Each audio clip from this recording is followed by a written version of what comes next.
Hello दोस्तों, नमस्कार। आप देख रहे हैं पैशन परमेश्वर यूट्यूब चैनल और आप सभी को पैशन परमेश्वर यूट्यूब चैनल में स्वागत है। और आज हम बात करेंगे, यदि आप किसी कॉन्ट्रैक्टर वर्कर के अंडर में किसी प्राइवेट सेक्टर में काम कर रहे हैं या बोल सकते हैं यदि आप प्राइवेट कंपनी में काम कर रहे हैं तो आप अपने रेट को कैसे बढ़ाएं, आज हम जानते हैं इस वीडियो में। यानी आज हम खुल कर बात करेंगे वो कौन कौन से ऐसे इंपॉर्टेंट पॉइंट है जिनसे आप अपने रेट को बढ़ा सकते हैं। मैंने इसके लिए चैट जीपीटी और एआई टूल्स का प्रयोग किया है और काफ़ी कुछ बुक्स पड़ी है कॉर्पोरेट के बारे में, तो जो आपकी बहुत सारी हेल्प करेगी इस वीडियो के द्वारा कि आप अपने रेट कैसे बढ़ाएंगे। तो चलिए मैं शुरुआत करता हूं मैं अपना वीडियो। इनका पहला पॉइंट है अपनी दक्षता और विशेषताओं को बढ़ाइए। यानी आप कंपनी में किसी भी फील्ड में काम कर रहे हैं तो उस फील्ड में नए टेक्नोलॉजी या नए सॉफ्टवेयर का ज्ञान आप प्राप्त कर सकते हैं।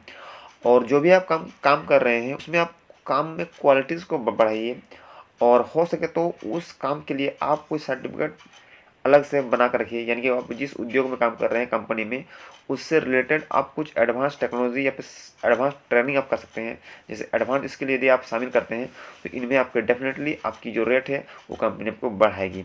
इसका दूसरा पॉइंट है वो है आपका शो योर वैल्यू। यानी कि आप अपनी काम का प्रदर्शन कंपनी को दिखाना चाहिए, यानी आप उसको दिखाइए और वो आप दिखा सकते हैं आप दो स्टेप लेके। जो पहला स्टेप है वो आपका मेहनत का प्रदर्शन करके कंपनी को यह दर्शाइए कि आपके द्वारा जो किया गया जो काम है, जो आप अपना जो कंपनी को जो दिया गया योगदान है वो समय और लागत को आप कितना सेव कर रहे हैं। यानी कि आपकी मेहनत किसी कंपनी को कितना बचा रही है, आपकी कंपनी के प्रोडक्शन को, कंपनी के जो मशीनरी चीज़ को या फिर मशीनरी को जो पार्ट्स को आप कितना सेव कर रहे हैं, कितना मरम्मत का काम कर रहे हैं, कितना आप उसको एडवांस देख रेख कर रहे हैं, इसको दर्शाइए।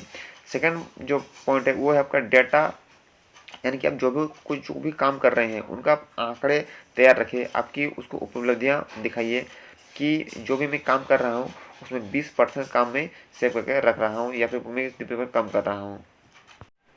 इनका तीसरा पॉइंट है मार्केट रेट रिसर्च। यानी कि बाजार में अन्य कंपनियों का भी कॉन्ट्रैक्टर वर्करों को रेट आप जाने और उन्हें एक डेटा बनाइए। बेंचमार्क भी सेट कर सकते हैं, यानी कंपनी को यह दिखाइए कि आपकी जो रेट है इंडस्ट्री के मापदंडों में आपका बहुत कम है। आपका जैसे स्किल पर्सन दूसरी कंपनी में उनका रेट ज़्यादा है जबकि आप वही रेट में इस कंपनी में कम में काम कर रहे हैं। जब ये दिखाएंगे तो आपकी चांसेस है कि आपकी जो रेट है वो आपको बढ़ेगी। चौथा पॉइंट ये कहता है कि आप अपनी कंपनी के लिए कोई ऐसा स्किल डेवलप करें या फिर ऐसा स्किल विकसित करें जो कि अन्य कर्मचारियों के पास में नहीं हो, तभी कंपनी आपका रेट को बढ़ाएगी। आप अपने काम को कंटिन्यू रखें और ये विश्वास रखें कि कंपनी आपकी रेट को एक दिन जरूर बढ़ाएगी। इसके लिए आपका जो अगला पॉइंट है वो है नंबर 5। और नंबर 5 ये कहता है सही समय पर आप बातचीत करें। यानी जब कोई नया प्रोजेक्ट आप शुरू करते हैं तो उस प्रोजेक्ट में काम करने के बाद ही आप ये काम अपने बॉस के साथ में या फिर आपके इंचार्ज के साथ में शेयर करें कि मैं उस काम में परफेक्ट काम किया हूँ इस प्रोजेक्ट में और मेरी जो रेट है वो बढ़नी चाहिए क्योंकि मेरे पास वो स्किल या फिर वो क्वालिटी आ गई है जिनसे मैं भी अन्य कर्मचारियों के साथ की तुलना में ये काम कर सकता हूँ। ऐसे अगर आप बात कर लेते हैं किसी भी इम्पोर्टेंट टॉपिक या इम्पोर्टेंट काम करने के बाद तो उसमें आप तो ये आपका सही समय होता है कि आप किसी से बात करने की। यानी कोई भी काम ख़त्म होने के बाद ही आप अपने काम का परिचय दीजिए। इससे उन्हें भी लगेगा कि वास्तव में ये काम करने लायक है, ये काम कर चुका है, ये काम के योग्य है। तो इससे क्या होता है वे भी आपके बारे में ज़रूर सोचेंगे। इनका छठवां पॉइंट है वो है आपका सीधे बात करें। यानी जब भी आप सीधे मैनेजमेंट से बात करते हैं या आप अपने डिपार्टमेंट से बात करते हैं तो इसके पीछे आपके साथ कुछ ठोस कदम होने चाहिए। जैसे आपके द्वारा अब बढ़ गई जिम्मेवारी कितनी बढ़ गई है, आप कितने काम में स्किल्ड बन गए हैं, यानी आप इसके लिए कितने एक्सपीरियंस बन चुके हैं ये शो करें। और आपकी जो रेट कितनी कम है ये भी उन्हें शो करें ताकि वो उन्हें एनालाइज करने में मदद होगी कि आपकी जिम्मेवारी, आपकी एक्सपीरियंस, आपकी स्किल्ड और आपकी रेट में क्या क्या डिफरेंट है जिनसे आपकी रेट बढ़ने की चांसेस बढ़ जाती है। सातवां पॉइंट है आपका लेवरेज अदर ऑफर। यानी आप किसी ऐसे कंपनी के बारे में तुलना कर सकते हैं अपने बॉस के बारे में जहां आपके जैसे स्किल वाले को वहां ज़्यादा रेट दे रही है।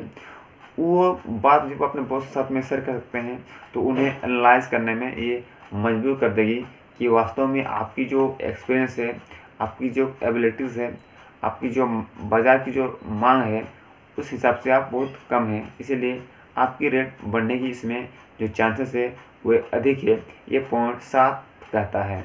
अब हम बात कर लेते हैं उनकी अगला पॉइंट जो कि है पॉइंट 8। अगला पॉइंट हमें ये कहता है कि जब भी आप बॉस से बात करने जा रहे हैं तो आप ये पता लगाइए कि आपके जैसे और कितने व्यक्ति हैं और सभी व्यक्तियों के साथ ही आप ये बात रख कर सभी व्यक्ति एक साथ मिलकर जाएं, ताकि उन्हें बॉस को लगे कि वास्तव में इनका जो रेट है बहुत कम है और हमें इनके बारे में सोचना चाहिए। ये 9वां पॉइंट में आप ये दिखाइए कि आप अपनी कंपनी के लिए क्या क्या सुधार कर रहे हैं और आप कंपनी को बढ़ाने के लिए क्या क्या आप ऐसे इंपॉर्टेंट सुधार पॉइंट दे रहे हैं जिनसे कंपनी को ये फ़ायदा हो कि आपकी जो काम है वो कंपनी को प्रोग्रेस करने में कितनी मैंने क्या क्या आप उसमें सुझाव दे सकते हैं। ये काफ़ी इंपॉर्टेंट है और यदि आपके साथ भी कोई ऐसा सुझाव है या आप ऐसे कुछ सुझाव दे सकते हैं तो यह वो अच्छा पॉइंट होता है, इन बात को आप शेयर कर सकते हैं। इसका 10वां पॉइंट ये कहता है कि जब भी आप बॉस से बात कर रहे हैं तो हो सके आपके बॉस अभी फ़िलहाल आपकी रेट बढ़ाने की बात ना करें, यानी बोले वो बॉस बोल सकते हैं कि अभी आपके बारे में मैं सोचता हूँ, मैं कुछ देखता हूँ। तो उस समय आप ये भी बात कर सकते हैं कि यदि आप अभी वर्तमान स्थिति में यदि आपकी रेट नहीं बढ़ाती है तो आप ये बोल सकते हैं कि उनके लिए आप कुछ अन्य जो ऑफ़र है वो उनके साथ लागू कर सकते हैं, जैसे कि अतिरिक्त कुछ पैसे की आप मांग कर सकते हैं, आप ओटी की मांग कर सकते हैं या फिर कुछ बोनस की मांग कर सकते हैं। तो ये था 10 पॉइंट जिनसे आप अपनी रेट को बढ़ा सकते हैं। आपके लिए ऐसे कौन से इम्पोर्टेंट पॉइंट जो आपके लिए बेनिफिट है या फिर आपको बेनिफिट लगा, आप हमें शेयर कर सकते हैं। आपकी सुझाव हमारे लिए बहुत इम्पोर्टेंट होती है क्योंकि आप और हम सभी एक कॉन्ट्रैक्टर वर्कर हैं और आप और हम सभी मिलकर ही हमारी जो एबिलिटीज़ है उनको आगे बढ़ाएंगे और एक प्रसिद्ध कंपनियों में एक प्रसिद्ध कॉन्ट्रैक्टर वर्कर बन के हम लोग दिखाएंगे। तब तक के लिए नमस्कार।